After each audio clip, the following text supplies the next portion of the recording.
Rich dad poor dad. अध्याय 6। अमीर लोग पैसे का आविष्कार करते हैं। पिछली रात मैंने लिखना बंद किया और अलेक्जेंडर ग्राहम बेल के जीवन पर आधारित एक टीवी कार्यक्रम देखा। बेल ने टेलीफोन का पेटेंट करवाया था और उनकी नई खोज की बहुत मांग थी। चूंकि उन्हें एक बड़ी कंपनी की जरूरत थी, इसलिए वे उस समय की नामी कंपनी वेस्टर्न यूनियन के पास गए और उनसे कहा कि वे उनका पेटेंट और उनकी छोटी सी कंपनी को खरीद लें। वे पूरे पैकेज के $1,00,000 चाहते थे। वेस्टर्न यूनियन के अध्यक्ष ने यह सुनते ही त्योरियां चढ़ा ली और प्रस्ताव को यह कहकर ठुकरा दिया कि मांगी जाने वाली कीमत बहुत ज्यादा है। बाकी इतिहास है। अरबों डॉलर के उद्योग का जन्म हुआ और AT&T का जन्म हुआ। अलेक्जेंडर ग्राहम बेल की कहानी खत्म होने के बाद शाम के समाचार आ रहे थे। समाचारों में एक स्थानीय कंपनी के स्टॉक में कटौती के बारे में एक खबर थी। कर्मचारी नाराज थे और शिकायत कर रहे थे कि कंपनी के मालिक ज्यादतियां कर रहे हैं। फैक्ट्री के सामने एक 45 साल का नौकरी से निकाला गया मैनेजर अपनी पत्नी और 2 बच्चों के साथ खड़ा था और सुरक्षा गार्डों से अंदर जाने की इजाजत मांग रहा था ताकि वह मालिकों से यह विनती कर सके कि उन्हें नौकरी से न निकाला जाए। उसने हाल ही में एक मकान खरीदा था और उसे डर था कि उसे मकान बेचना पड़ेगा। कैमरा उसके अनुनय विनय पर नजरें गड़ाए था और पूरी दुनिया देख रही थी। यह कहने की जरूरत नहीं कि इसने मेरा ध्यान खींच लिया। मैं 1984 से व्यावसायिक रूप से पढ़ा रहा हूं। यह एक बहुत अच्छा अनुभव और पुरस्कार रहा है। यह एक विचलित करने वाला काम भी है क्योंकि मैंने हजारों बच्चों को पढ़ाया है और मैंने सभी में एक बात देखी है जिसमें मैं भी शामिल हूं।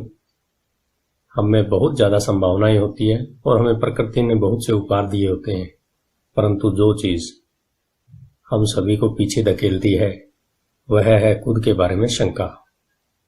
तकनीकी जानकारी की कमी के कारण हम पीछे नहीं रहते, बल्कि आत्मविश्वास की कमी के कारण पीछे रहते हैं। कई लोगों पर इसका असर ज्यादा होता है। एक बार हम स्कूल छोड़ देते हैं। कॉलेज डिग्री के होने या अच्छे नंबर आने का कोई खास महत्व नहीं होता। शैक्षणिक माहौल के बाहर असली जिंदगी में अच्छे नंबरों से ज्यादा महत्वपूर्ण चीज की जरूरत होती है। इसे गट्स, बहादुरी, चालाकी, साहस, प्रतिभा, जोखिम लेने की क्षमता इत्यादि के नाम से पुकारा जाता है। यह तत्व, चाहे इसे किसी भी नाम से पुकारा जाए, कुल मिलाकर हमारे भविष्य पर स्कूल के नंबरों से ज्यादा असर डालता है। हम सभी के भीतर एक बहादुर, प्रतिभाशाली और जोखिम लेने वाला चरित्र मौजूद होता है, परंतु हम सभी के भीतर चरित्र का एक दूसरा पहलू भी होता है जो अपने घुटने टेक कर जरूरत पड़ने पर भीख भी मांग सकता है। मैरीन कॉर्प्स के पायलट के रूप में वियतनाम में 1 साल रहने के बाद मुझे अपने भीतर छुपे इन दोनों चरित्रों के बारे में अंतरंग जानकारी मिली। दोनों में से किसी को भी बुरा नहीं कहा जा सकता, परंतु एक अध्यापक के रूप में मैंने यह जाना कि व्यक्ति की प्रतिभा के सबसे बड़े दुश्मन है बहुत ज्यादा डर और खुद की क्षमताओं के बारे में शंका। यह देखकर मुझे दुख होता था कि कई विद्यार्थी जवाब जानते थे, परंतु उनमें जवाब देने की हिम्मत नहीं थी। असली जिंदगी में स्मार्ट लोग आगे नहीं बढ़ पाते, बहादुर लोग आगे बढ़ जाते हैं। मेरे अपने अनुभव में आपके फाइनेंशियल जीनियस के लिए तकनीकी ज्ञान भी जरूरी है और साहस भी। अगर आपको बहुत ज्यादा डर लगता है तो आपकी प्रतिभा का दमन होता है। मेरी कक्षाओं में मैं विद्यार्थियों को बहुत प्रेरित करता हूं कि वे खतरे लेना सीखें, बहादुर बने और अपने प्रतिभा के द्वारा अपने डर को ताकत और चतुराई में बदल लें। कुछ लोगों के लिए यह सिद्धांत काम करता है जबकि कईयों को यह डरावना लगता है। मैंने यह भी जाना है कि ज्यादातर लोग पैसे के बारे में बहुत सुरक्षित खेल खेलना पसंद करते हैं। मैंने ऐसे सवाल भी सुने हैं, जोखिम क्यों लिए जाए, अपने फाइनेंशियल IQ को विकसित करने की झंझट क्यों उठाई जाए, मैं पैसे की समझ क्यों विकसित करूं? और मैं जवाब जानता हूं, केवल इसलिए ताकि आपके पास ज्यादा विकल्प हों। हमारे आगे बहुत से परिवर्तन खड़े हैं।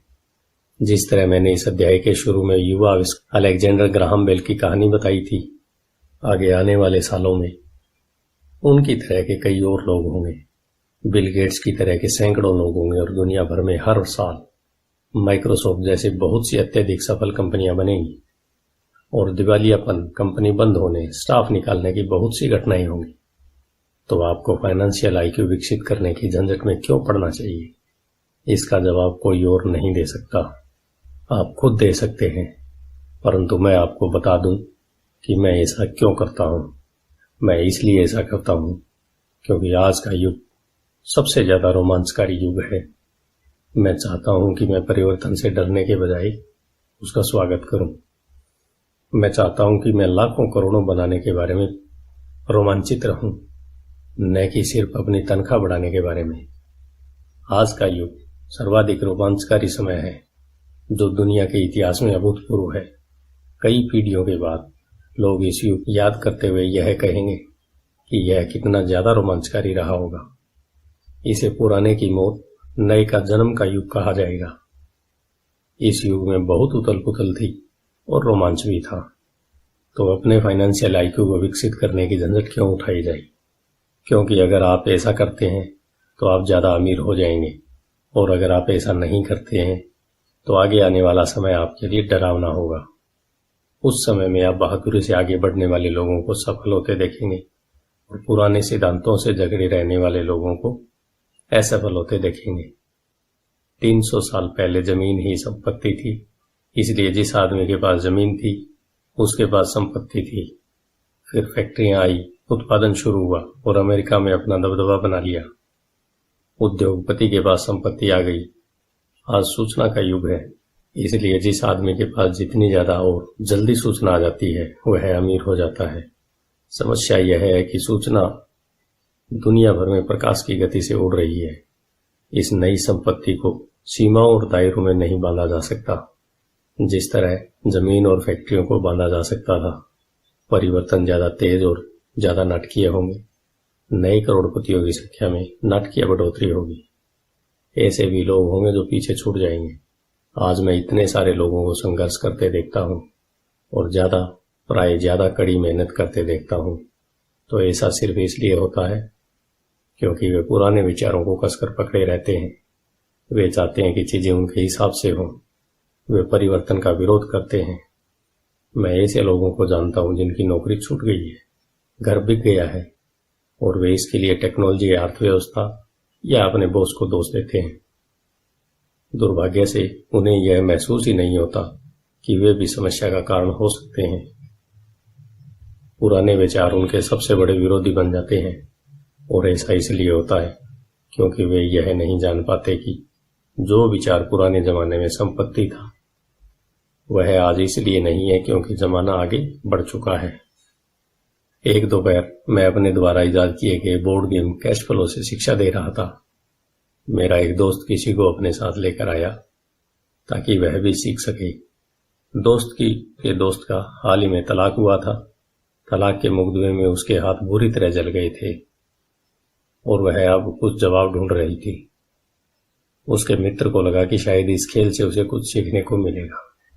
इस खेल को इस तरह से बनाया गया है ताकि लोग यह सीख सकें कि पैसा किस तरह काम करता है। खेलने के दौरान वे इनकम स्टेटमेंट और बैलेंस शीट के आपसी संबंध के बारे में सीखते हैं। वे सीखते हैं कि किस तरह दोनों के बीच कैश का फ्लो होता है और किस तरह पैसे की राह में आपको अपनी संपत्ति वाले कॉलम से निकलने वाले मासिक कैश फ्लो को बढ़ाना होता है ताकि यह आपके मासिक खर्च से ज्यादा हो जाए। एक बार आप इसे हासिल कर लेते हैं तो आप चूहा दौड़ से बाहर निकल जाते हैं और तेज राह पर चल पड़ते हैं। जैसा मैंने कहा है, कुछ लोग इस खेल से नफरत करते हैं, कुछ इससे प्रेम करते हैं और कुछ इसका मतलब ही नहीं समझ पाते। एक महिला ने कुछ सीखने का बहुमूल्य अवसर खो दिया। शुरुआती राउंड में उसने एक डूडेड कार्ड खींचा जिस पर एक नाव बनी हुई थी। पहले तो वह खुश हुई, अरे मेरे पास तो एक नाव है। फिर जब उसके मित्र ने यह बताया कि किस तरह आंकड़े उसके इनकम स्टेटमेंट और बैलेंस शीट पर काम करते हैं तो वह कुंठित हो गई क्योंकि उसे गणित जरा भी पसंद नहीं था।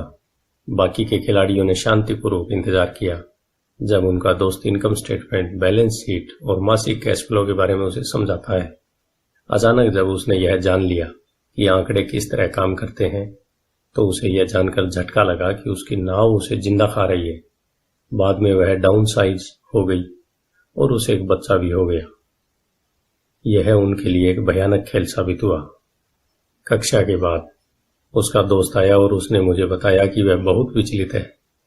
वह कक्षा में निवेश के बारे में सीखने के लिए आई थी और उसे यह बहुत मूर्खतापूर्ण लगा था कि इतने बेकार खेल को खेलने में इतना ज्यादा समय बर्बाद किया जाए। उसके मित्र ने उसे यह समझाने की कोशिश की कि वह अपने भीतर झांक कर देखे कि क्या यह खेल उसके किसी अंदरूनी पहलू को उजागर कर रहा है।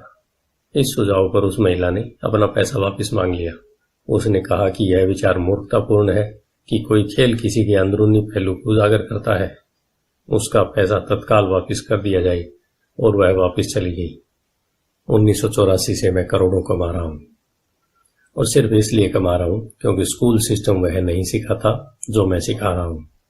स्कूल में ज्यादातर शिक्षक भाषण देते हैं। अपने छात्र जीवन में मुझे भाषणों से चिढ़ थी। मुझे बहुत जल्दी बोरियत हो जाती थी और मेरा दिमाग इधर उधर भटकने लगता था। 1984 में मैंने खेल खेल में शिक्षा देना चालू किया। मैंने वयस्क विद्यार्थियों को प्रोत्साहित किया कि वे इन खेलों को ज्ञान बढ़ाने के इस पहलू से देखें कि वे क्या जानते हैं और उन्हें क्या सीखना चाहिए। सबसे महत्वपूर्ण बात यह है कि इस खेल में आदमी के व्यवहार पर भी प्रकाश पड़ता है। यह एक तत्काल फीडबैक सिस्टम भी है। टीचर लेक्चर दे, इसके बजाय खेल एक व्यक्तिगत लेक्चर बन जाता है जो आपके लिए बनाया गया है। उस महिला के मित्र ने बाद में मुझे पूरी बात बताने के लिए फोन किया। उसने कहा कि उसकी मित्र अब शांत है। शांत होने के बाद उसने खेल और अपने जीवन के बीच में कुछ आपसी संबंध की महसूस किए हैं। हालांकि उसके और उसके पति के पास नाव नहीं थी, परंतु उसके पास बाकी सब चीजें थी। वह अपने तलाक के बाद बहुत नाराज थी। उसका पति एक कम उम्र की महिला के साथ भाग गया था और 20 साल के वैवाहिक जीवन के बाद उसके पास दौलत के नाम पर बहुत कम सामान था। उसके बीच बांटने के लिए लगभग कुछ भी नहीं था। 20 साल की उनकी शादीशुदा जिंदगी में मजा बहुत आया था, परंतु उन्होंने केवल डैडूड ही इकट्ठे किए थे। उसने यह महसूस किया कि आंकड़ों पर उसका गुस्सा इनकम स्टेटमेंट और बैलेंस शीट पर इसलिए था क्योंकि वह उन्हें समझ नहीं पा रही थी। उसका यह मानना था कि पैसे धैर्य का हिसाब किताब रखना पुरुष का काम है। वह घर संभालती थी और उसका पति पैसों को संभालता था। उसे अब यह पक्का भरोसा हो चुका था कि उनकी शादी के आखिरी 5 सालों में उसके पति ने उससे पैसे छुपाए थे। वह इस बात पर खुद से नाराज थी कि उसे यह पता ही नहीं चला था कि पैसा कहाँ गया है, और यह भी पता नहीं चला था कि उसका किसी दूसरी औरत के साथ संबंध बन चुका है। बोर्ड गेम की ही तरह दुनिया भी तत्काल फीडबैक देती है। अगर हम ज्यादा ध्यान दें तो हम ज्यादा सीख सकते हैं। कुछ समय पहले की बात है। मैंने अपनी पत्नी से कहा कि धोबी ने मेरी पैंट को सिकोड़ दिया। मेरी पत्नी धीमे से मुस्कुराई और उसने मेरे पेट में उंगली गड़ाते हुए मुझे बताया कि पैंट नहीं सिकुड़ी है, बल्कि कोई और चीज फैल गई है। कैश फ्लो नामक यह है खेल हर खिलाड़ी को व्यक्तिगत फीडबैक देने के हिसाब से तैयार किया गया है। इसका लक्ष्य आपको विकल्प प्रदान करना है।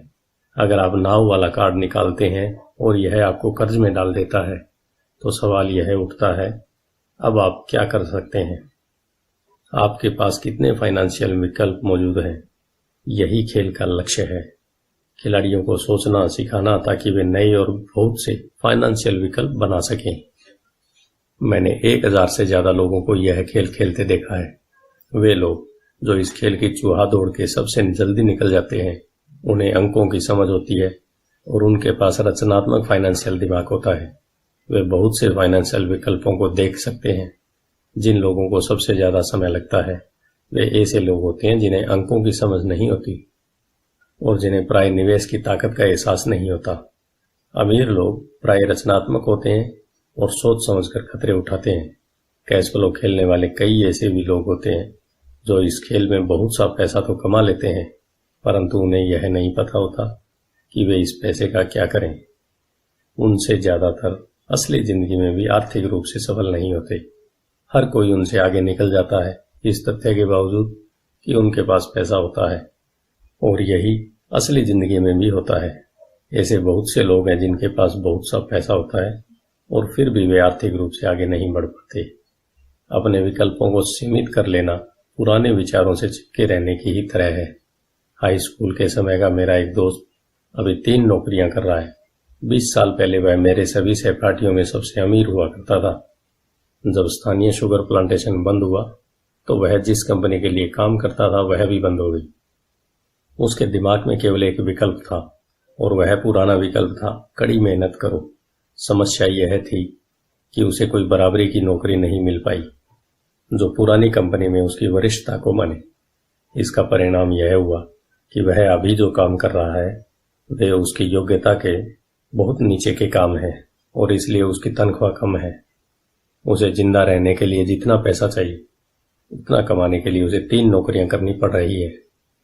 मैंने कैश फ्लो खेलने वाले लोगों को यह शिकायत करते सुना है कि सही मौका देने वाले कार्ड उनके पास नहीं आ रहे हैं, इसलिए वे जहां के तहां बैठे रहते हैं।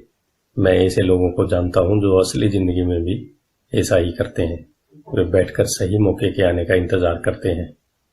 मैंने लोगों को सही मौके वाले कार्ड का इंतजार करते देखा है और फिर उनके पास पर्याप्त पैसा नहीं होता। फिर वे यह शिकायत करते हैं कि अगर उनके पास ज्यादा पैसा होता तो वे चूहा दौड़ के बाहर निकल सकते थे, इसलिए वे वहीं बैठे रहते हैं। मैं असली जिंदगी में भी ऐसे लोगों को जानता हूं जो यही करते हैं। वे महान अवसर देखते हैं परंतु उनके पास पैसा नहीं होता, और मैं देखता हूं कि लोग एक महान अवसर वाले कार्ड को खींचते हैं, उसे जोर से पढ़ते हैं और उन्हें यह पता ही नहीं होता कि यह एक महान अवसर है। उनके पास पैसा भी होता है, समय भी होता है, कार्ड भी होता है, परंतु वे अवसर को नहीं देख पाते। वे यह देखने में असफल हो जाते हैं कि चूहा दौड़ से बच निकलने के लिए यह किस तरह उनकी फाइनेंशियल योजना में फिट होता है। और मेरी राय में इस तरह के लोग दूसरे सभी तरह के लोगों से ज्यादा संख्या में होते हैं। ज्यादातर लोगों की जिंदगी में एक बार मिलने वाला सुनहरा अवसर उनके सामने पड़ा हुआ मिलता है, परंतु वे उसे नहीं देख पाते। 1 साल बाद उन्हें इसका पता चलता है जब बाकी सभी लोग अमीर बन जाते हैं। फाइनेंशियल बुद्धि का मतलब है ज्यादा विकल्प होना। अगर अवसर आपके सामने नहीं आ रहे हैं तो आप अपनी आर्थिक स्थिति सुधारने के लिए क्या कर सकते हैं।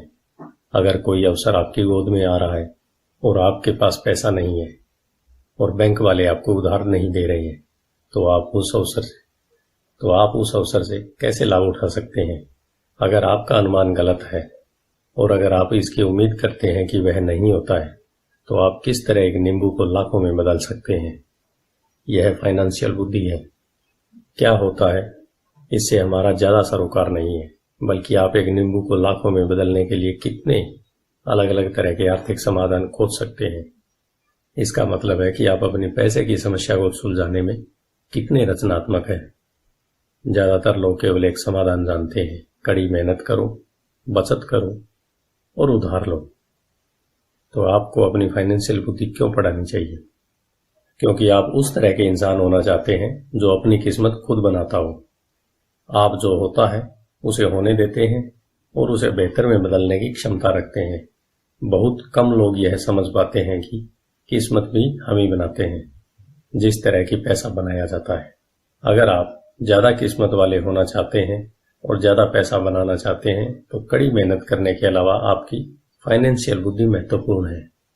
अगर आप उस तरह के आदमी हैं जो सही चीज होने का इंतजार करता है तो शायद आपको बहुत लंबे समय तक इंतजार करना पड़ेगा। यह तो उसी तरह की बात हो गई कि आप गैरेज से गाड़ी निकालने से पहले यह पक्का करना चाहिए कि अगले 5 मील तक भी सभी स्ट्रीट लाइटें हरी हो। जब हम छोटे थे तो अमीर डैडी माइक और मुझे लगातार यह बताते थे, पैसा असली नहीं है। अमीर डैडी हमें बार बार यह याद दिलाया करते थे कि जब हमने प्लास्टर ऑफ पेरिस के सिक्के डाले थे तो हम पैसे के रहस्य के करीब, सबसे करीब आ गए थे, क्योंकि हम पैसा बना रहे थे। गरीब और मध्यम वर्ग पैसे के लिए काम करते हैं। उनका कहना है, अमीर लोग पैसे बनाते हैं। आप धन को जितना असली समझेंगे आप उसके लिए उतनी ही ज्यादा मेहनत से काम करेंगे। अगर आप इस विचार को मन में उतार लें कि पैसा असली चीज नहीं है तो आप ज्यादा तेजी से अमीर बन सकते हैं। अगर पैसा असली चीज नहीं है तो फिर क्या है? माइक और मैं उनसे यह सवाल पूछते थे। पैसा वह है जिसके बारे में हम सहमत हो जाएं। अमीर डैडी इतना ही जवाब देते थे। हमारे पास जो इकलौती सबसे शक्तिशाली पूंजी है वह है हमारा दिमाग। अगर इसे अच्छी तरह प्रशिक्षित कर दिया जाए तो यह एक पल में ढेर सारी दौलत बना सकता है। इतनी दौलत कि 300 साल पहले के राजाओं और रानियों ने सपने में भी नहीं देखी होगी। एक अप्रशिक्षित व्यक्ति बहुत ज्यादा गरीबी भी बना सकता है, जो पीढ़ी दर पीढ़ी चलने के कारण कई पीढ़ियों तक बनी रह सकती है। सूचना के इस युग में पैसा मिनटों में बन जाता है। कुछ लोग तो जीरो से शुरू करके अविश्वसनीय रूप से अमीर हो जाते हैं, और इसके लिए वे केवल कुछ विचारों और अनुबंधों का सहारा लेते हैं। आपको यह बात वे लोग आसानी से बता सकते हैं जो स्टॉक मार्केट में ट्रेडिंग करते हैं या दूसरे निवेश करते हैं, क्योंकि वहां अक्सर ऐसा होता रहता है। कुछ नहीं से तत्काल करोड़ों बनाए जा सकते हैं, और कुछ नहीं से मेरा मतलब है बिना पैसे के लेन देन के। यह अनुबंध के द्वारा किया जाता है। ट्रेडिंग पीठ में हाथ के एक संकेत से टोरंटो के ग्राहक के आदेश पर लिस्बन के ट्रेडर्स की स्क्रीन पर बत्ती जलती है और शेयर पल भर में टोरंटो पहुंच जाते हैं। 1 मिनट बाद शेयर बेचने का आदेश दिया जाता है और वे पल भर में बिक जाते हैं। इस पूरे मामले में धन का लेन देन नहीं हुआ, अनुबंधों का हुआ था। तो अपनी फाइनेंशियल प्रतिभा क्यों विकसित करें? इसका जवाब केवल आप ही दे सकते हैं। मैं आपको बता सकता हूं कि मैं क्यों इसे विकसित कर रहा हूं। मैं ऐसा इसलिए करता हूं क्योंकि मैं तेजी से धन कमाना चाहता हूं। इसलिए नहीं कि मुझे इसकी जरूरत है, बल्कि इसलिए क्योंकि मैं ऐसा करना चाहता हूं। यह सीखने की एक दिलचस्प प्रक्रिया है। मैं अपना फाइनेंशियल IQ इसलिए विकसित करता हूं क्योंकि मैं दुनिया के सबसे तेज और सबसे बड़े खेल में भाग लेना चाहता हूं, और अपने छोटे तरीके से मैं मानवता के अभूतपूर्व विकास का हिस्सा होना चाहता हूं। एक ऐसे युग का जहां इंसान विशुद्ध रूप से केवल अपने दिमाग से काम करते हैं, शरीर से नहीं। इसके अलावा यहां ज्यादा रोमांच है, यहां पैसा है, यहां डर है, यहां आनंद है।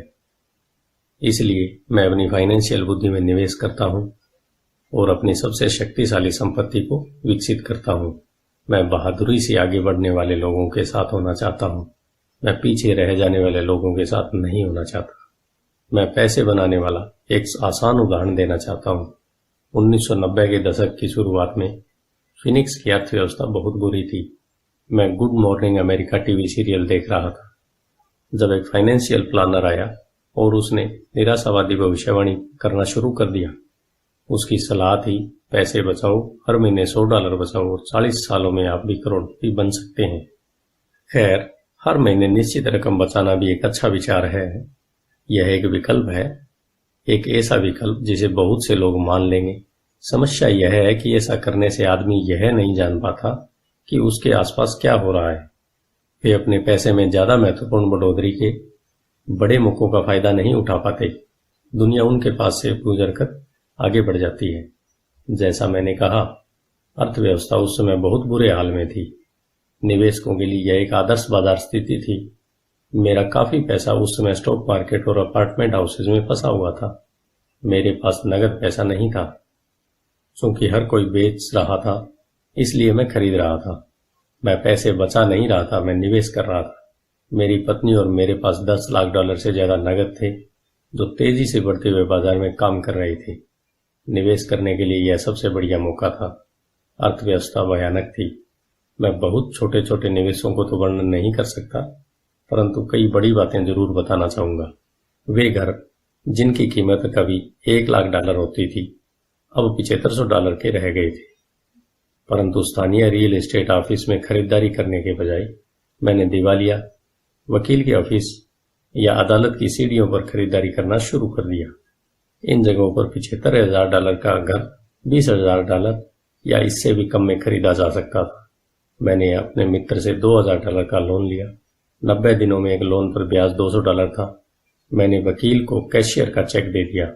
जब अनुबंध की कार्रवाई चल रही थी, तब मैंने अखबार में विज्ञापन दिया कि $75,000 का घर केवल 60,000 में बिका हुआ है और किसी डाउन पेमेंट की जरूरत नहीं है। मेरा फोन तत्काल व्यस्त हो गया और लगातार बजने लगा। संभावित खरीदारों को छांटा गया और एक बार मकान कानूनी रूप से मेरे नाम हो गया तो सभी संभावित खरीदारों को घर देखने की इजाजत दी गई। अत्यंत रोमांचकारी घटनाक्रम के बीच घर कुछ ही मिनटों में बिक गया। मैंने $2500 की प्रोसेसिंग फीस मांगी जो मुझे खुशी खुशी दे दी गई और इसके बाद कानूनी नामांतरण की कार्रवाई चालू हो गई। मैंने अपने मित्र के $2000 के कर्ज में $200 ब्याज मिलाकर उसे दे दिए। वह खुश था, वह खरीदने वाला खुश था, वकील भी खुश था और मैं भी खुश था। मैंने $20,000 में खरीदे गए घर को $60,000 में बेच दिया। मेरे पास खरीदार का शपथ पत्र था जिसने मेरे संपत्ति वाले कॉलम में $40,000 जमा कर दिए थे। इस पूरी कार्रवाई में मुझे 5 घंटे लगे थे। तो अब जबकि आप में पैसे की समझ आ चुकी है और आप अंक पढ़ सकते हैं, मैं आपको दिखाऊंगा कि यह किस तरह पैसे का आविष्कार करने का उदाहरण है। मंदी के बाजार में अपने खाली समय में मैंने और मेरी पत्नी ने इस तरह के 6 सौदे निपटाए, जबकि हमारा ज्यादातर पैसा बड़ी प्रॉपर्टी और स्टॉक मार्केट में फंसा हुआ था। हम खरीदने और बेचने के सौदे में अपनी संपत्ति वाले कॉलम में $1,90,000 से ज्यादा बनाने में कामयाब हो गए थे।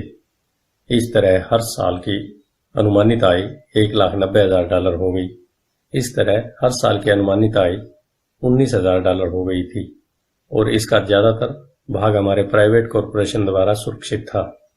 इस $19,000 प्रतिवर्ष का बड़ा हिस्सा हमारी कंपनी की कारों, पेट्रोल, ट्रिप्स, बीमे, ग्राहकों के साथ डिनर इत्यादि चीजों पर खर्च हो सकता था। जब तक सरकार को उस आमदनी पर टैक्स लगाने का मौका मिलता तब तक यह कानूनी रूप से खर्च हो चुका होता।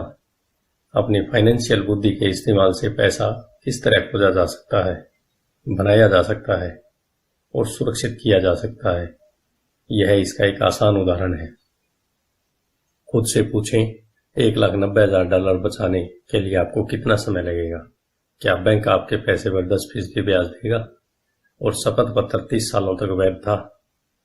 मुझे आशा है कि वे मुझे कभी $1,90,000 नहीं देंगे। मुझे टैक्स देना पड़ेगा और वे मुझे मूलधन देते हैं और इसके अलावा 30 साल के समय में $1,90,000 दिए जाने से कुल आमदनी $5 लाख से ज्यादा होगी। मुझसे लोग पूछते हैं कि क्या होगा अगर कोई व्यक्ति पैसे नहीं चुकाए। ऐसा होता है और यह एक अच्छी खबर है। 1994 से 97 तक फिनिक्स रियल एस्टेट बाजार देश में सबसे ज्यादा गर्म बाजार साबित हुआ। उस $60,000 के घर को दोबारा $70,000 में बेचा जा सकता है और एक बार फिर से $250 प्रोसेसिंग फीस के रूप में वसूल किए जा सकते हैं। नए खरीदार के लिए भी यह मुफ्त का सौदा होगा और यह प्रक्रिया चलती रह सकती है। जब मैंने पहली बार घर बेचा था तो मैंने केवल $2,000 खर्च किए थे। तकनीकी दृष्टि से इस सौदे में मेरा एक भी पैसा खर्च नहीं हुआ था। निवेश पर मेरी वसूली अनंत थी। यह एक उदाहरण है कि पैसा पास में नहीं होने पर भी बहुत सा पैसा किस तरह कमाया जा सकता है। दूसरे सौदे में दोबारा बेचे जाने पर मैं $2,000 अपनी जेब में डालता हूं और लोन को 30 सालों तक फिर से बढ़ा देता हूं। निवेश पर मेरी वापसी क्या होगी अगर मैं बिना पैसे के पैसे बनाता हूं, मैं नहीं जानता, परंतु यह $100 हर महीने बचाने से बेहतर तो है ही। $100 हर महीने दरअसल $150 प्रति माह की रकम है, क्योंकि 40 सालों तक इस पर 5% का टैक्स लग चुका है और एक बार फिर आय पर 5% टैक्स लगता है। यह करना बहुत बुद्धिमानी की बात नहीं है। यह सुरक्षित हो सकता है परंतु यह स्मार्ट नहीं है।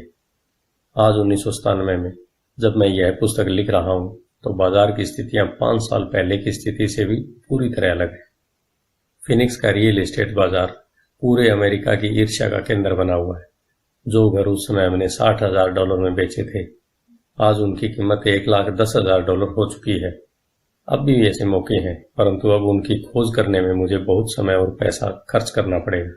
वे दुर्लभ है, परंतु आज हजारों खरीदार इन सौदों की तलाश में भटक रहे हैं और बहुत कम समझदारी भरे मौके मौजूद है।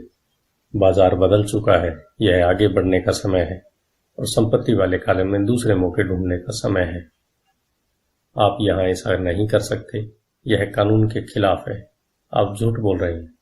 मैं इस तरह की प्रतिक्रियाओं को ज्यादा सुनता हूँ और क्या आप मुझे ऐसा करने का तरीका बता सकते हैं? यह आग्रह कम सुनता हूँ। गणित आसान है, आपको इसमें बीजगणित या कैलकुलेशन की जरूरत नहीं है। मैं ज्यादा इसलिए नहीं लिखता क्योंकि एस्क्रो कंपनी कानूनी सौदों को संभालती है और भुगतान की सेवा को भी। मुझे छत ठीक करवाने या टॉयलेट ठीक करवाने में झंझट भी नहीं उठानी पड़ती क्योंकि यह काम घर के मालिक का है। यह उनका घर है। कभी कभार कोई पैसा नहीं चुकाता और यह भी अच्छा होता है क्योंकि उसके विलम्ब शुल्क मिलता है या वे घर छोड़कर चले जाते हैं और प्रॉपर्टी एक बार फिर से बेच दी जाती है। कोर्ट सिस्टम यह सब संभाल लेता है। और हो सकता है यह आपके इलाके में काम न करे, बाजार की स्थिति अलग हो सकती है, परंतु यह उदाहरण दर्शाता है कि किस तरह एक आसान वित्तीय प्रक्रिया कुछ ही समय में लाखों डॉलर बना सकती है, जिसे बनाने में आपका ज्यादा पैसा भी नहीं लगता और आपको जोखिम भी कम होता है। यह अनुबंध से बनाए जाने वाले पैसे का उदाहरण है। जिसके पास भी हाई स्कूल तक की शिक्षा है वह ऐसा कर सकता है, परंतु ज्यादातर लोग ऐसा नहीं करते। ज्यादातर लोग मेहनत करो और पैसे बनाओ की पुरानी सलाह सुनते हैं। लगभग 30 घंटे की मेहनत के बाद $1,90,000 संपत्ति वाले कॉलम में आ गए और इसके लिए टैक्स भी नहीं देना पड़ा। इनमें से कौन सी सलाह आपको ज्यादा कठिन लगती है? नंबर 1, कड़ी मेहनत करो, 50% की दर से टैक्स चुकाओ और फिर जो रकम बचती है उसमें से बचत करो। आपकी बचत पर आपको 5% ब्याज मिलता है, जिस पर एक बार फिर टैक्स लगता है। या नंबर 2, पैसे की समझ विकसित करने का समय निकालें और अपने दिमाग और संपत्ति वाले कॉलम की ताकत का इस्तेमाल करें।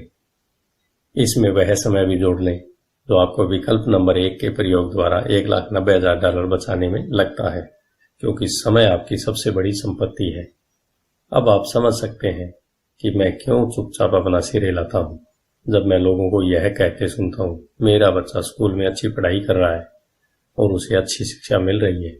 यह अच्छी हो सकती है, परंतु क्या यह पर्याप्त है? मैं जानता हूं कि उपयुक्त निवेश तकनीक एक छोटी तकनीक है। इसे यह बताने के लिए लिखा गया है कि किस तरह एक छोटी सी रकम बड़ी रकम में बदल सकती है। एक बार फिर मेरी सफलता यह बताती है कि मजबूत वित्तीय नींव कितनी महत्वपूर्ण होती है, जो मजबूत वित्तीय शिक्षा से शुरू होती है। मैंने इसे पहले कहा है और यह एकदम महत्वपूर्ण है, और यह इतना महत्वपूर्ण है कि मैं इसे एक बार फिर दोहराना चाहूंगा। वित्तीय बुद्धि 4 मुख्य तकनीकी दक्षताओं से मिलकर बनती है। नंबर 1, वित्तीय साक्षरता, अंकों को पढ़ने की योग्यता। नंबर 2, निवेश की रणनीति, धन द्वारा धन बनाने का विज्ञान। नंबर 3, बाजार, मांग और पूर्ति। ग्राहम बेल ने बाजार को वह दिया जो इसे चाहिए था। यही बिल गेट्स ने भी दिया। यह मौका भी बाजार ने दिया था। $20,000 में कोई मकान खरीद कर उसे $60,000 में बेच दिया जाए, जबकि उसकी असली कीमत $75,000 थी। कोई खरीद रहा था, कोई बेच रहा था। नंबर 4, कानून, अकाउंटिंग, कॉर्पोरेट, स्टेट और नेशनल कानूनों और नीतियों के बारे में जागरूकता। मैं नियमों के भीतर रहकर खेलने की सलाह देता हूं। अगर आप पैसे का आविष्कार करना चाहते हैं तो आप में यह मूलभूत आधारशिला होना चाहिए या इन दक्षताओं का समन्वय होना चाहिए। चाहे आप ऐसा छोटे घर, बड़े अपार्टमेंट, कंपनियां, स्टोव, बॉन्ड, म्यूचुअल फंड, मूल्यवान धातुएं, बेसबॉल कार्ड खरीद कर करें या इसी किस्म का कोई दूसरा काम करें। 1996 तक रियल एस्टेट मार्केट सुर्खियों में था और हर कोई इसमें जा रहा था। स्टॉक मार्केट में भी बूम हो रहा था और हर कोई उसमें जा रहा था। अमेरिका की अर्थव्यवस्था अपने पैरों पर खड़ी हो रही थी। मैंने 1996 में बेचना चालू कर दिया और अब मैं पेरू, नॉर्वे, मलेशिया और फिलीपींस की यात्रा कर रहा था। निवेश बढ़ गए थे जहां तक खरीदारी का सवाल था। अब हम रियल एस्टेट बाजार में बाहर थे। अब मैं अपनी संपत्ति वाले कॉलम के भीतर आंकड़ों को बढ़ते देखता हूं और शायद इस साल के आखिर में बेचना शुरू कर दूं। यह कांग्रेस द्वारा पारित किए जाने वाले कानूनी परिवर्तनों पर निर्भर करता है। मैं आशा करता हूं कि 6 छोटे घरों के सौदे को बेच दूंगा और $40,000 के नोट को धन में बदल लूंगा। मुझे अपने अकाउंटेंट को बुलाकर उसे कहना पड़ता है कि वह इतनी रकम के लिए तैयार हो जाए और इसे टैक्स से बचाने के लिए तरीके खोजे। मैं आपको सिर्फ इतनी सी बात बताना चाहता हूं कि निवेश आते जाते रहते हैं, मार्केट घटता और बढ़ता रहता है, अर्थव्यवस्थाएं सुधरती और बिगड़ती रहती हैं। दुनिया आपको हर दिन जिंदगी के अनूठे अवसर देती रहती है, आपकी जिंदगी के हर दिन, परंतु प्राय हम उन्हें देख नहीं पाते हैं, परंतु वे वहां होते हैं। और टेक्नोलॉजी जितनी ज्यादा बदलती है, आपके और आपके परिवार के लिए स्थायी आर्थिक सुरक्षा के लिए उतने ही ज्यादा मौके होते हैं। तो अपनी फाइनेंशियल बुद्धि को विकसित करने की झंझट क्यों उठाई जाए। एक बार फिर मैं यही कहूंगा कि आप ही इसका जवाब दे सकते हैं। मैं जानता हूं कि मैं क्यों इसे सीखता हूं और विकसित करता हूं। मैं ऐसा इसलिए करता हूं क्योंकि मुझे पता है कि परिवर्तन हो रहे हैं और होने वाले हैं। मैं परिवर्तनों का स्वागत करता हूं और अतीत से चिपका नहीं रहना चाहता। मैं जानता हूं कि मार्केट में ज्वार आएगा और मार्केट में भाटे भी आएंगे। मैं लगातार अपनी फाइनेंशियल बुद्धि को विकसित करना चाहता हूं क्योंकि मार्केट में हर परिवर्तन पर कुछ लोग अपनी नौकरियों के लिए अपने घुटने टेक कर भीख मांगेंगे। इसी समय कई दूसरे लोग जिंदगी द्वारा दिए गए नींबुओं को लेकर उन्हें करोड़ों में बदल लेंगे। और हमें यह नहीं भूलना चाहिए कि हमें कभी कभार जिंदगी नींबू दे देती है। यही फाइनेंशियल बुद्धि है। मुझसे अक्सर पूछा जाता है कि मैंने नींबुओं को किस तरह करोड़ों में बदला। व्यक्तिगत रूप से मैं व्यक्तिगत निवेशों के कई और उदाहरण देने से झिझकता हूं। मैं इसलिए झिझकता हूं क्योंकि मुझे डर है कि मुझे बड़बोला या अपनी शेखी बगाड़ने वाला कहा जाएगा। यह मेरा इरादा नहीं है। मैं सिर्फ इसलिए उदाहरण देता हूं ताकि उसके अंकों और समयावधि से सच्ची और समान घटनाओं को बताया जा सके। मैं उदाहरण इसलिए देता हूं ताकि आपको यह बता सकूं कि यह आसान है, यह ज्यादा आसान है अगर आप फाइनेंशियल बुद्धि के 4 स्तंभों के जानकार हैं। व्यक्तिगत रूप से फाइनेंशियल बुद्धि के लिए 2 मुख्य साधनों का इस्तेमाल करता हूं, रियल एस्टेट और छोटे स्टॉक्स। मैं रियल एस्टेट को अपनी नींव की तरह इस्तेमाल करता हूं। हर दिन मेरी प्रॉपर्टी कैश फ्लो प्रदान करती है और उनका मूल्य बढ़ता जाता है। छोटी पूंजी के स्टॉक्स को तेज बढ़ोतरी के लिए इस्तेमाल किया जाता है। मैं अपने द्वारा की गई हर चीज की अनुशंसा नहीं करता। उदाहरण केवल उदाहरण ही है। अगर अवसर बहुत जटिल है और मैं निवेश को नहीं समझ पाता हूं तो मैं निवेश नहीं करता हूं। पैसे के बारे में निर्णय लेने में हमें केवल साधारण गणित और कॉमन सेंस की जरूरत होती है। उदाहरणों का प्रयोग निम्न 5 कारणों से किया जाता है। नंबर 1, लोगों को ज्यादा सीखने के लिए प्रेरित करने के लिए। नंबर 2, लोगों को यह बताने के लिए कि अगर नींव मजबूत है तो पैसे का महल बनाना आसान है। नंबर 3, यह बताने के लिए कि कोई ढेर सारा पैसा बना सकता है। नंबर 4, यह दिखाने के लिए कि आपके लक्ष्यों को हासिल करने के करोड़ों तरीके हैं। नंबर 5, यह बताने के लिए कि यह कोई रॉकेट विज्ञान नहीं है। 1989 में मैं ओरेगन के पोर्टलैंड में एक खूबसूरत जगह पर जॉगिंग किया करता था। यह एक उपनगर था जहां छोटे छोटे घर बने हुए थे। वे छोटे और सुंदर थे। हर कहीं मुझे बिकाऊ है के बोर्ड दिखते थे। टिम्बर मार्केट का बुरा हाल था। स्टॉक मार्केट में क्रैश हुआ था और अर्थव्यवस्था में मंदी थी। एक सड़क पर मैंने बिकाऊ है का बोर्ड देखा जो काफी लंबे समय से वहां लगा हुआ था। वह पुराना दिख रहा था। एक दिन इसके पास से जॉगिंग करते समय मेरी मुलाकात इसके मालिक से हो गई, जो परेशान दिख रहा था। मैंने पूछा, आपने अपने घर की क्या कीमत लगाई है? मालिक घूमा और फीकी मुस्कुराहट के साथ कहा, आप कीमत लगा ले। यह 1 साल से ज्यादा समय से बिकाऊ है और अब तक कोई इसे देखने तक नहीं आया। मैंने कहा और आधे घंटे बाद मैंने इसे $20,000 में खरीद लिया, जो उसके द्वारा मांगी गई कीमत से कम थी। यह 2 बेडरूम का छोटा सा सुंदर घर था जिसकी खिड़कियों पर जिंजर ब्रेड ट्रिम था। यह 1930 में बना था और इसका रंग हल्का नीला था। अंदर एक सुंदर चट्टानी अंगीठी थी और छोटे छोटे 2 बेडरूम थे। यह किराए पर देने के लिए एक आदर्श घर था।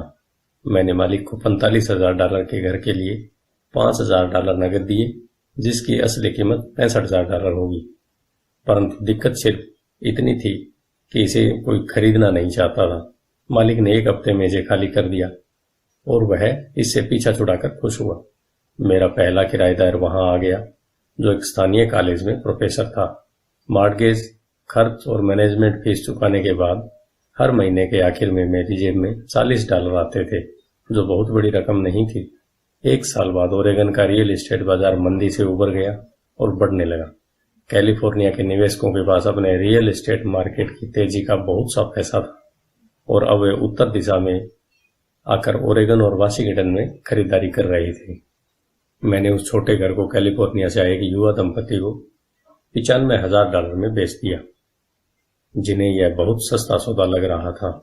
इस सौदे में मुझे लगभग $40,000 का कैपिटल गेन हुआ, जो मैंने 1031 के टैक्स विहीन एक्सचेंज में रख दिया और मैं अपने पैसे को लेकर कोई बड़ी प्रॉपर्टी खरीदने चल दिया। एक महीने में मुझे बीवरटन ओरेगन में इंटेल प्लांट के पास एक 12 यूनिट का एक अपार्टमेंट मिल गया। उसके मालिक जर्मनी में रहते थे और उन्हें इसकी कीमत का अंदाजा ही नहीं था और यह एक बार फिर वे इसका पीछा छुड़ाना चाहते थे। मैंने $4.5 लाख की इमारत के लिए $2,75,000 का प्रस्ताव किया। वे $3 लाख पर मान गए। मैंने इसे खरीद लिया और इसे 2 साल तक अपने पास रखा। फिर उसी 1031 एक्सचेंज प्रक्रिया का फायदा उठाते हुए मैंने उस इमारत को $4,95,000 में बेच दिया और एरिजोना फिनिक्स में एक 30 यूनिट का अपार्टमेंट खरीद लिया। तब तक हम फिनिक्स चले गए थे। हमें वैसे भी इसे बेचना था। पहले जो हाल ओरेगन के बाजार का था, वही मंदी का माहौल फिनिक्स के रियल एस्टेट मार्केट में देखने को मिला। फिनिक्स में 30 यूनिट की अपार्टमेंट बिल्डिंग की कीमत $8,75,000 थी। इसमें से $2,25,000 डाउन पेमेंट थी। 30 यूनिट से आने वाला $5,000 प्रति माह से कुछ ज्यादा था। एरिजोना का बाजार भी बढ़ने लगा और 1996 में एक कोलोरेडो के निवेशक ने हमें उस प्रॉपर्टी के लिए $12 लाख देने का प्रस्ताव रखा। मेरी पत्नी और मैं बेचने पर विचार कर रहे थे, परंतु हमने यह देखने का इंतजार किया कि क्या कांग्रेस कैपिटल गेन कानूनों में परिवर्तन करेगी। अगर वह परिवर्तन करती है तो प्रॉपर्टी की कीमत 15 से 20% तक बढ़ जाएगी। इसके अलावा हर महीने $5,000 मिलते रहना अच्छा लगता था। इस उदाहरण में मुद्दे की बात यह है कि किस तरह एक छोटी रकम एक बड़ी रकम में बदली जा सकती है। एक बार फिर मैं यह कहना चाहता हूं कि इसके लिए फाइनेंशियल स्टेटमेंट, निवेश की रणनीति, बाजार की समझ और कानून की जानकारी होनी चाहिए। अगर लोग इन विषयों के बारे में जानकारी नहीं रखते हैं तो स्पष्ट रूप से वे स्टैंडर्ड सलाह का पालन करेंगे, जो कहती है सुरक्षित खेलो और सुरक्षित निवेशों में पैसा लगाना चाहिए। सुरक्षित निवेशों के साथ समस्या यह है कि वे अक्सर बहुत कम मुनाफा देते हैं। उन्हें इतना सुरक्षित बना दिया जाता है कि उनसे मिलने वाला मुनाफा कम हो जाता है। ज्यादातर बड़े ब्रोकरेज हाउसेज जोखिम भरे सौदों से बचते हैं ताकि वे खुद की और अपने ग्राहकों की सुरक्षा कर सके, और यह नीति समझदारी की भी है। असली गर्म सौदे नौसिखियों को नहीं दिए जाते। प्राय सर्वश्रेष्ठ सौदे उन लोगों के लिए सुरक्षित रखे जाते हैं जो इस खेल को अच्छी तरह समझते हैं, और ये सौदे अमीरों को और भी अमीर बना देते हैं। वैसे भी इस तरह के जोखिम भरे सौदे नौसिखियों के सामने रखना तकनीकी रूप से गैरकानूनी माना जाता है, परंतु ऐसा कभी कभार होता भी है। मैं जितना ज्यादा परिष्कृत होता जाता हूं, उतने ही अवसर मुझे मिलते जाते हैं। जिंदगी में फाइनेंशियल बुद्धि विकसित करने का एक और फायदा यह होता है कि इससे हमारे सामने ज्यादातर अवसर आते हैं, और आपकी फाइनेंशियल बुद्धि जितनी ज्यादा बढ़ती है, आपके लिए यह बताना आसान होता है कि कोई सौदा अच्छा है या बुरा। आपकी बुद्धि तत्काल एक बुरे सौदे को पहचान सकती है या एक बुरे सौदे को अच्छे सौदे में बदल सकती है। मैं जितना ज्यादा सीखता हूं, और सीखने के लिए भी बहुत कुछ बाकी है। मैं उतना ही ज्यादा पैसा सिर्फ इसलिए कमाता हूं क्योंकि समय के साथ साथ मेरा अनुभव और बुद्धि बढ़ती जाती है। मेरे कुछ दोस्त अब भी सुरक्षित खेल खेल रहे हैं और अपने प्रोफेशन में कड़ी मेहनत कर रहे हैं, परंतु उनकी फाइनेंशियल बुद्धि विकसित नहीं हो पाई है, जिसे विकसित होने में बहुत समय लगता है। मेरी कुल जमा फिलॉसफी है अपने संपत्ति वाले कॉलम में बीज बोना। यह मेरा फार्मूला है। मैं छोटे पैमाने पर शुरू करता हूं और बीज बोता हूं। कुछ बीज उग जाते हैं और कुछ नहीं उगते। हमारे रियल एस्टेट कॉरपोरेशन में हमारे पास करोड़ों डॉलर की प्रॉपर्टी है। यह हमारा अपना REIT यानी रियल एस्टेट इन्वेस्टमेंट ट्रस्ट है। अब मैं आपको यह पते की बात बताना चाहता हूं कि इन करोड़ों में से कई प्रॉपर्टीज तो $5,000 से $10,000 के निवेश से शुरू हुई थी। नगद पैसे से खरीदी गई ये प्रॉपर्टी खुशकिस्मती से तेजी से बढ़ते बाजार में ज्यादा कीमती हो गई थी और टैक्स से मुक्त रहते हुए इन्हें खरीदा और बेचा गया था, और ऐसा कई सालों तक किया गया था। हमारा एक स्टॉक पोर्टफोलियो भी है, जिसे मैं और मेरी पत्नी हमारा पर्सनल म्यूचुअल फंड कहते हैं। हमारे कुछ दोस्त हमारे जैसे निवेशकों के साथ ही बिजनेस करते हैं, जिनके पास हर महीने निवेश करने के लिए कुछ अतिरिक्त धन होता है। हम ज्यादा जोखिम वाली प्राइवेट कंपनियों के शेयर खरीदते हैं, जो अमेरिका या कनाडा में स्टॉक एक्सचेंज पर सार्वजनिक होने जा रही है। कितनी तेजी से धन बढ़ता है, इसका उदाहरण इस तरह देखें। हमने कंपनी के सार्वजनिक होने से पहले 25 सेंट प्रति शेयर की दर पर 1 लाख शेयर खरीदे। 6 महीने बाद जब कंपनी शेयर बाजार में दर्ज हो गई तो उसके शेयर का भाव $2 प्रति वर्ष हो गया। अगर कंपनी का प्रबंधन अच्छा है तो कीमतें बढ़ती रहेंगी और स्टॉक $20 प्रति शेयर या इससे भी ज्यादा होगा। ऐसे भी कई वर्ष रहे हैं जब हमारे $25,000 1 लाख से भी कम समय में $10 लाख बन गए हैं। यह जुआ नहीं है अगर आप जानते हैं कि आप क्या कर रहे हैं। यह जुआ है अगर आप सौदे में अपना पैसा फेंक रहे हैं और भगवान से सफल होने की दुआ कर रहे हैं। आपको अपनी तकनीकी ज्ञान, बुद्धि और खेल के प्रति प्रेम की जरूरत होगी ताकि जोखिम कम से कम रहे। वैसे जोखिम तो होता ही है। यह फाइनेंशियल बुद्धि होती है जिससे आपकी सफलता के अवसर बढ़ जाते हैं। इसी कारण जो चीज एक आदमी के लिए जोखिम भरी होती है वह दूसरे आदमी के लिए उतनी ही जोखिम भरी नहीं होती। यह वह मूल कारण है जिसकी वजह से मैं लोगों को लगातार प्रेरित करता हूं कि वे स्टॉक, रियल एस्टेट या दूसरे बाजारों में निवेश करने के बजाय फाइनेंशियल बुद्धि में निवेश करें। आप जितने ज्यादा स्मार्ट होंगे, आपके सफल होने के अवसर उतने ही ज्यादा होंगे। मैं व्यक्तिगत रूप से जिन स्टॉक्स में निवेश करता हूं उनमें बहुत ज्यादा जोखिम होता है और इसलिए मैं उनकी अनुशंसा नहीं करता। मैं इस खेल को 1979 से खेल रहा हूं और मैंने इसमें काफी अनुभव हासिल किया है। परंतु अगर आप दोबारा पढ़ेंगे कि इस तरह के निवेश ज्यादातर लोगों के लिए जोखिम भरे क्यों होते हैं, तो आप अपनी जिंदगी को अलग तरह से निर्धारित कर सकेंगे, जिसमें $25,000 से 1 साल में $10 लाख बनाना आपके लिए कम जोखिम भरा होगा। जैसा पहले ही कहा जा चुका है, मैंने जो लिखा है मैं आपको वैसा करने की सलाह नहीं देता हूं। मैं सिर्फ आपको यह समझाना चाहता हूं कि यह आसान है और संभव है। बात इतनी सी है कि औसत आदमी के लिए $1 लाख से ज्यादा की प्रतिवर्ष आय अच्छी होती है और इसे हासिल करने में ज्यादा मेहनत भी नहीं लगती। बाजार कैसा है और आप कितने स्मार्ट हैं, इस बात पर निर्भर करता है कि आप 5 से 10 सालों में ऐसा कर सकते हैं। अगर आप अपने खर्च को कम रख सकते हैं तो $1 लाख की अतिरिक्त आय आपको सुखद लगेगी, चाहे आप काम कर रहे हो या नहीं। आप चाहें तो काम कर सकते हैं या चाहें तो काम छोड़ सकते हैं और सरकारी टैक्स सिस्टम को अपने विरोध के बजाय अपने समर्थन में भी प्रयुक्त कर सकते हैं। मेरा व्यक्तिगत आधार रियल एस्टेट है। मैं रियल एस्टेट से प्रेम करता हूं क्योंकि यह स्थायी और धीमी गति से चलने वाली होती है। मैं ठोस आधार को पसंद करता हूं। कैश फ्लो भी आमतौर पर स्थायी ही होता है और अगर इसे अच्छी तरह मैनेज किया जाए तो इसकी कीमत बढ़ने की भी संभावना होती है। रियल एस्टेट के ठोस आधारशिला होने के कारण मैं जोखिम भरे स्टॉक्स खरीदने का खतरा मोल ले सकता हूं।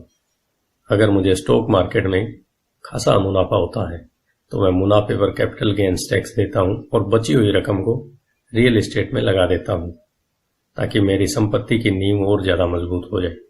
रियल एस्टेट पर एक और बात है, मैं दुनिया भर में घूमा हूं और मैंने हर जगह निवेश करना सिखाया है।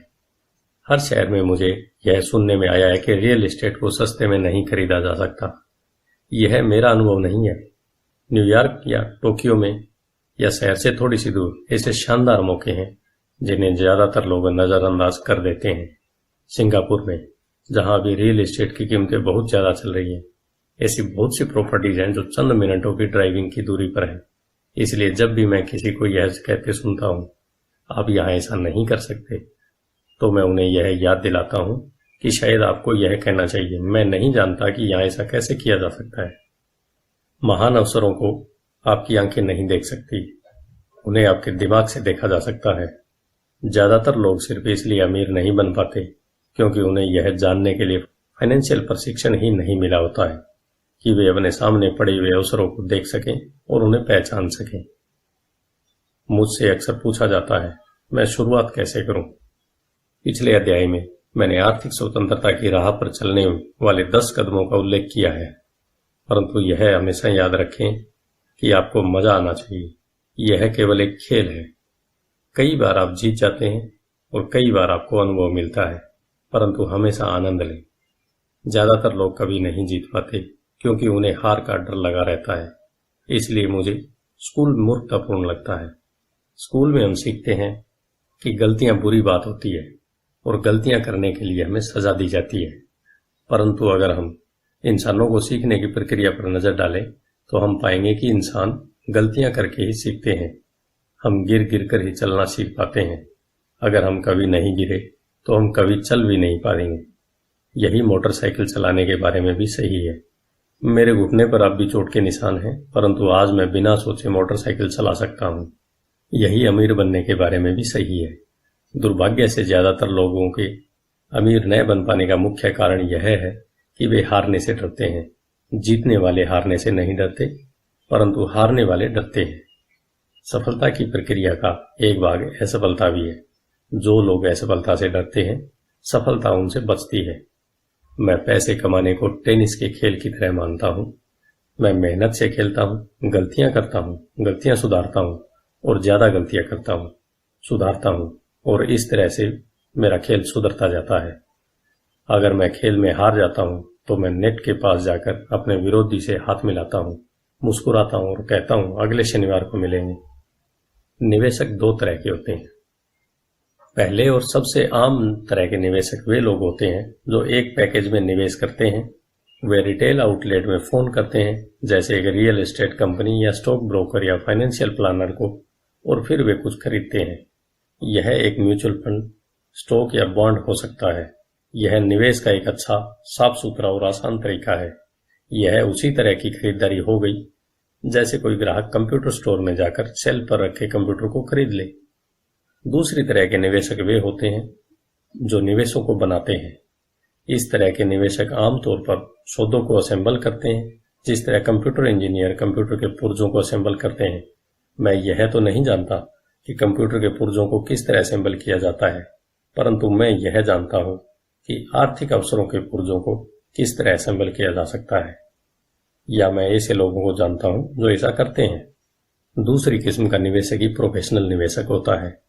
कई बार तो पुर्जों को इकट्ठा करने में सालों लग जाते हैं और कई बार वे कभी इकट्ठे नहीं हो पाते।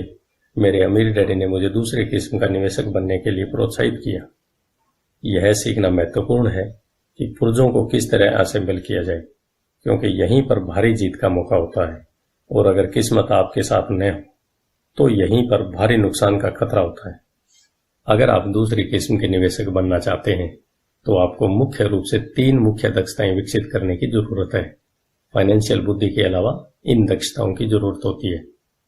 नंबर 1, किस तरह ऐसे मौकों को खोजें जो दूसरों को दिखाई नहीं देता हो। दूसरे लोग अपनी आंखों से उस मौके को देख नहीं पाएंगे, पर आप अपने दिमाग से उस मौके को देख सकते हैं। उदाहरण के लिए, मेरे एक दोस्त ने एक पुराना घर खरीदा। यह दिखने में बुरा सा था।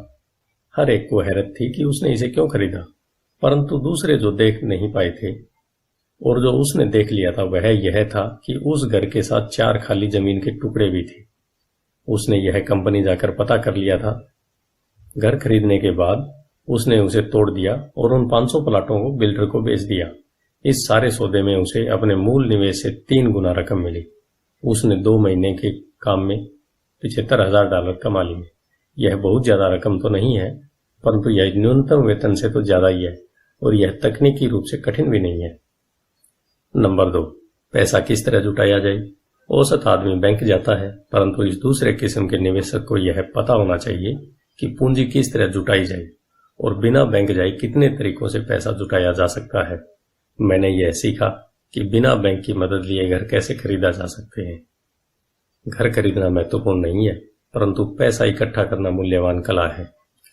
अक्सर मैं लोगों को यह कहते सुनता हूं, बैंक मुझे कर्ज नहीं दे रही है, या मेरे पास इसे खरीदने के लिए पैसे नहीं है।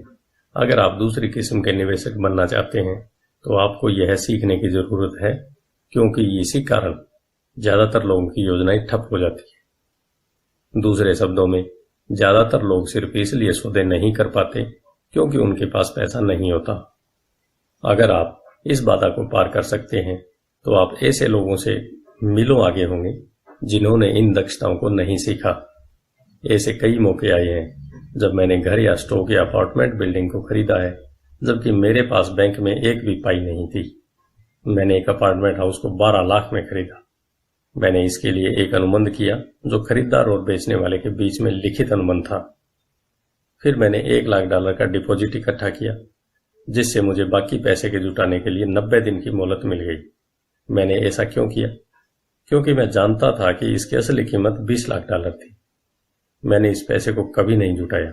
इसके बजाय जिस आदमी ने मुझे $1 लाख दिए थे, उसने मुझे $50,000 दिए ताकि यह मेरी जगह पर आ जाए, और इस तरह वह मेरी जगह पर आ गया और मैं इस निवेश से बाहर निकल गया, और इस काम में मेरे कुल जमा 3 दिन लगे।